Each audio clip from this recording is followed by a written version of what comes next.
By the end of this lesson, you will be able to convert metric units of length or distance. But before we start the conversion, let us study first the following table for us to be guided what are the different abbreviations of units for length in metric system. So kilometer is being abbreviated as km, while hectometer is hm, decameter is dam or dam, while meter is m. And decimeter is dm, while centimeter is cm, and lastly, millimeter is being abbreviated as mm. And for their equivalents, 1 kilometer is equivalent to 1,000 meter, and 1 hectometer is equivalent to 100 meter, while 1 decameter is equivalent to 10 meter. And 1 decimeter is equivalent to 0.1 meter, or in fraction that is 1 over 10 meter. While 1 centimeter is equivalent to 0.01 meter, or 1 over 100 meter. And 1 millimeter is equivalent to 0.001 meter, or 1 over 1,000 meter. Okay, for us to visualize or to imagine how long each of these units are, gamitin natin yung ruler para malaman natin or ma-visualize man lang natin kung gaano ba talaga kahaba yung bawat unit ng length. Limbawa, ito. By the way, itong ruler na to, baka iba yung ruler nyo kasi sa ibang ruler, ang nakalagay dito ay millimeter. Tapos sa kabilang side ay inches. Etong inches, ignore nyo na muna kasi pag-aaralan pa natin yan kapag nasa English system na tayo ng measurement. So this time, dito tayo tumingin sa side na to ng ruler. So napapansin nyo, meron tayong mga maliliit na guhit dito. Yan yung tinatawag nating millimeter. Ganun lang kaliit ang millimeter. Bawat isang guhit na makikita nyo sa ruler corresponds to 1 millimeter. At kapag ka nagbilang ka ng 10 guhit just like this, 1, 2, 3, 4, 5, 6, 7, 8, 9, 10, makakarating ka dito sa 1 centimeter. Because 10 millimeters is equivalent to 1 centimeter. At kapag ka nagbilang ka naman ng 10 sentimetro, sorry for that, lumiit. Okay, bilang tayo ng 10 centimeters. We have 1, 2, 3, 4, 5, 6, 7, 8, 9, 10. Yung 10 sentimetro na yan or 10 centimeters ay equivalent siya sa 1 decimeter. And if we are going to continue counting, hindi na nga lang kasya sa ating presentation, pagka nagbilang ka pa ng 100 centimeters, ang equivalent nun ay 1 meter. Okay, kung nakakita na kayo ng meter stick na ginagamit niyo usually kapag meron kayong outdoor activity sa PE, pagka nagsusukat kayo ng distance, ang tawag dun sa metro na yun na parang stick ay meter stick. Kaya siya tinawag na meter stick kasi yung isang haba niya ay 1 meter in length. Okay, so approximately kung gagamitin natin yung ating body parts from the tip of your finger, pagka dumipa ka ng ganyan, sorry di na makita, hanggang dito sa may part na to ng body natin, that is approximately the length of 1 meter. At kapag ka meron kang 10 metro or 10 meters, makakabuo ka ng or makakarating ka sa tinatawag nating 1 decameter. And kapag ka meron kang 100 metro, that is equivalent to 1 hectometer. At kapag ka meron kang 1,000 metro, medyo malayo-layo na yon, 1,000 metro, then that is equivalent to 1 kilometer.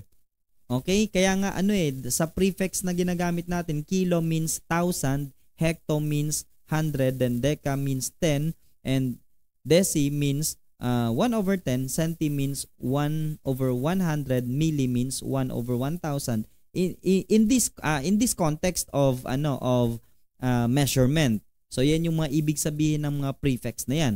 Okay.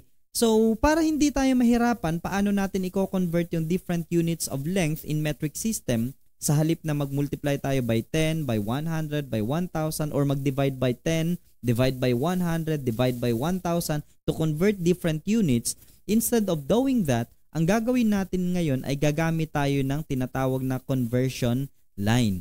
Ito yung tinatawag nating conversion line. At the center of the conversion line is the basic unit. Ang basic unit ng length in metric system ay meter. Kaya nga naka-attach lagi yung meter na yan dito sa bawat unit ng length. Halimbawa, ito, decameter, hectometer, kilometer. Dito naman sa right side ng meter, we have decimeter, centimeter, and millimeter. At para maintindihan nyo kung paano gamitin tong conversion line na to convert different units of measurement for length, let us study the following examples. We have example number 1. Convert 3.75 kilometers to meters. So kung mapapansin nyo, yung given natin 3.75, ibaba muna natin siya dito para hindi tayo mahirapang mag-convert. So, consider the decimal point. Itong decimal point kung nasaan siya, yan yung dapat yung tandaan. So the decimal point in this given is between the digit 3 and 7. So what are we going to do? Mag-move lang tayo ng decimal point either to the left or to the right. Pero para malaman natin kung to the left or to the right, let us use the conversion line. So here we are going to convert kilometer to meter. So mula sa kilometer, ilang distance ba ng unit or ilang unit ba yung distance nilang dalawa? So we have 1, 2, and 3. So tatlong unit yung distance ng dalawang units na kino-convert natin. So i-move din natin yung decimal point niya tatlong beses to the right kasi from kilometer to meter to the right yung takbo. So we have 1, 2, 3. Pero kung mapapansin natin, meron tayo ditong bakanting digit and so lalagyan natin siya ng 0. Laging lalagyan ng 0 kapag may bakante. So yung 3.75 magiging 3,750 na kasi yung decimal point ay nandito na after the digit 0. Therefore, 3.75 kilometer is equal to 3,750 meter. Ganun lang kadali yung conversion of units gamit itong conversion line natin. Okay, let's try to study more examples. We have example number 2. Convert 56.8 meters to decimeter. So, tignan natin, ibaba muna natin yung 56.8.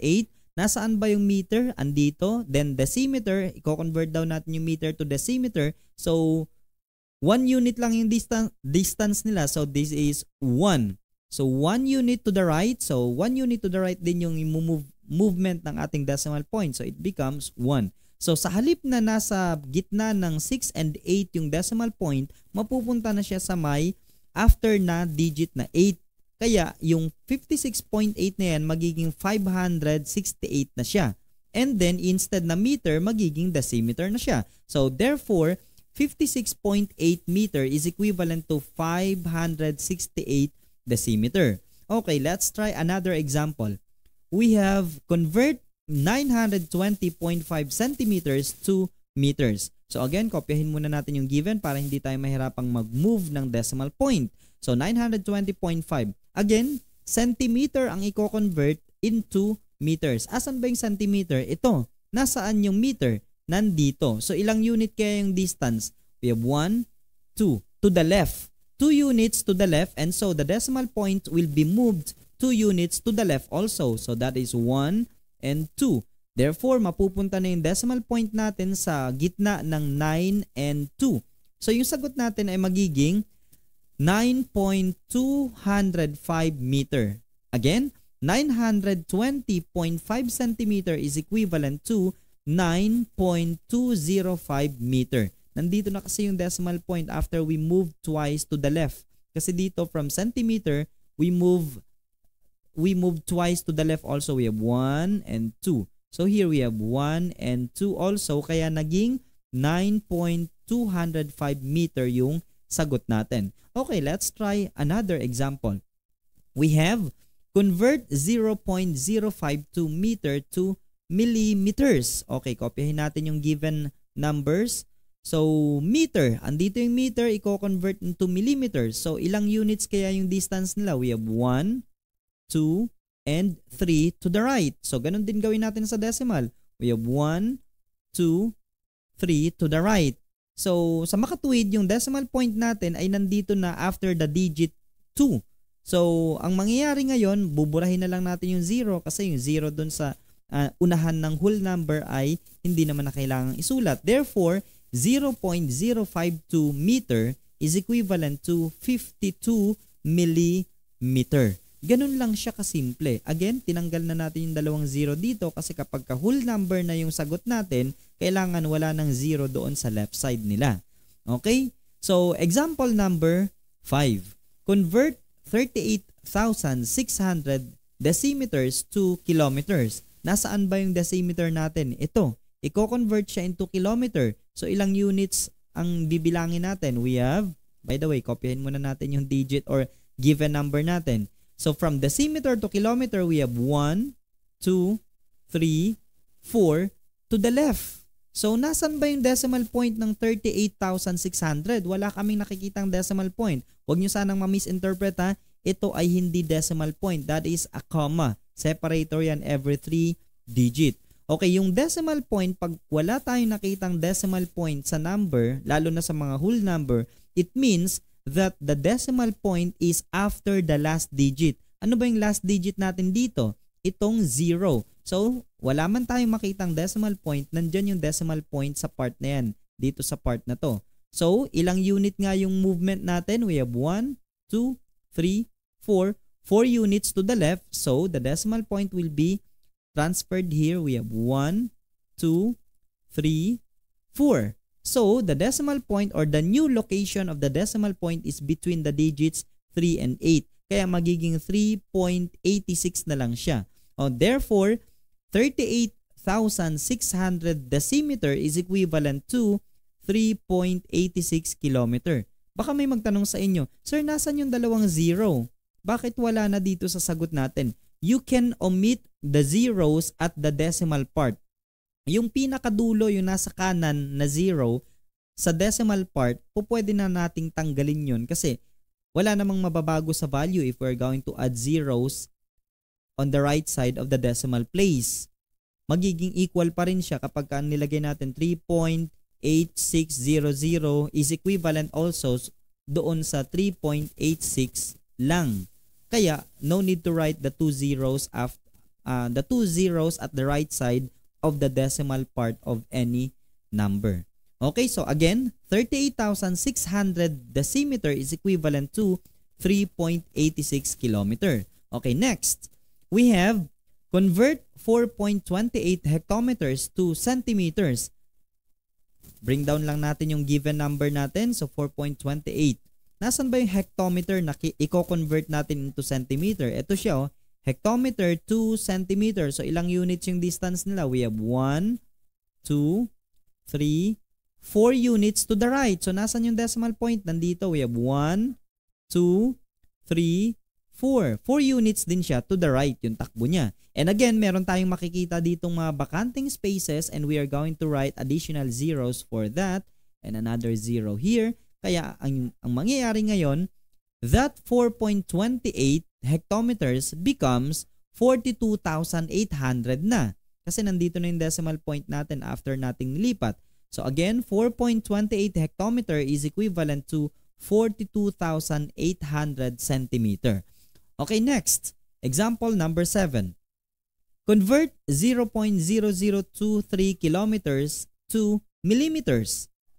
Okay, bring down natin yung given number. And then from kilometer to millimeter.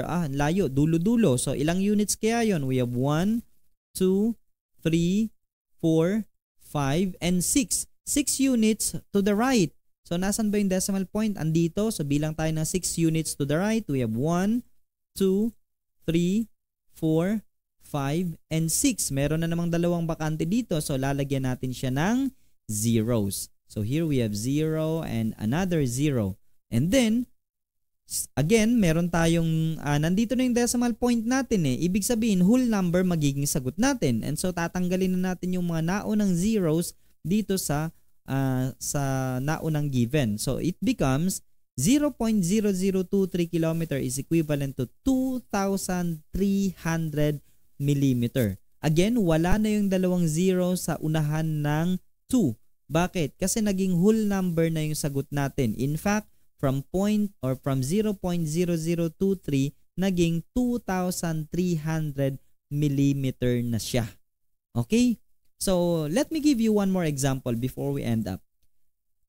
Convert 325 millimeters to hectometers. So, nasaan yung millimeters natin? By the way, sulat muna natin sa baba yung given number para hindi tayo mahirapang mag-move ng decimal point.